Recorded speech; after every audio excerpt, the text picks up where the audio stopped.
Well, our political correspondent Tom Harwood joins us now live from Downing Street. Tom, it's quite interesting hearing people sort of reprimanding Boris Johnson, but he does live to fight another day, doesn't he?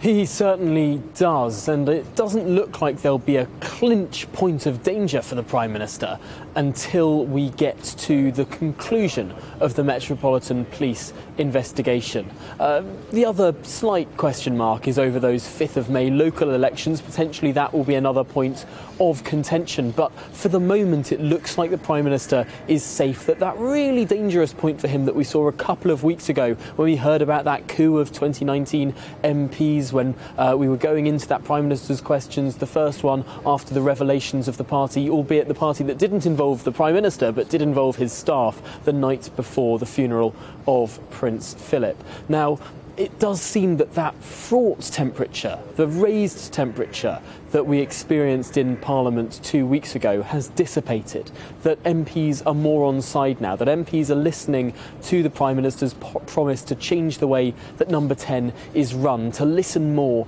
to backbench Conservative MPs in particular as well. These seem like changes that the backbenchers are getting on board with, and I heard this morning from 2 separate MPs that one 2019 intake MP has actually withdrawn a letter of no confidence in the Prime Minister. So it does look like the Prime Minister is on a more stable footing than he was in previous weeks.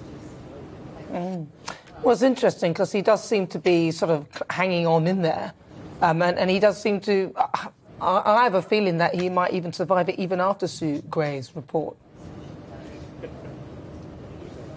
It's potentially that could be the case if the situation moves on, if we start talking about other issues. Of course, the Prime Minister chaired Cabinet this morning. We saw all of the Cabinet walk out of the front door of Number 10 just around an hour ago, and the Prime Minister scuttle off around the back. But he's flying off to Ukraine now to meet with the leadership of that country, which, of course, is a huge geopolitical issue, and it's issues like that may well be able to move the conversation onwards. I do want to take a moment now, though, to just describe what it actually means to change the internal mechanisms of Number 10. What does it mean to create an office of the Prime Minister? Well, there's something we need to note about the structure of Downing Street. Here it is. We can see the front door here, that famous glossy front door, but it's actually a complex of many more buildings, all knocked through together. Next door is Number 11, of course, above which the Prime Minister lives, and next to that, Number 12 as well, all connecting and also going back in a very deep way. If we swing back the other way